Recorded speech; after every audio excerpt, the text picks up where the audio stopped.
Hello everyone, in this video I'm going to show you how you can bypass the character AI filter. So I'm going to show you a few ways on how to do it. The first one is to rephrase prohibited terms and avoid explicit language.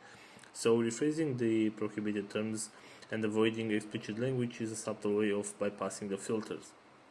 So basically this method involves using synonyms or other forms of indirect language. For example, instead of kill you can say eliminate.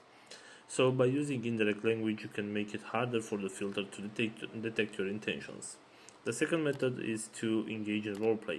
By creating a fictional topics you can explore sensitive topics without triggering the filter. You can gradually use more explicit terms and phrases. It's like playing a game with a chatbot. So basically you can bypass these filters by using indirect language, which can help you to go through with the filters of the AI.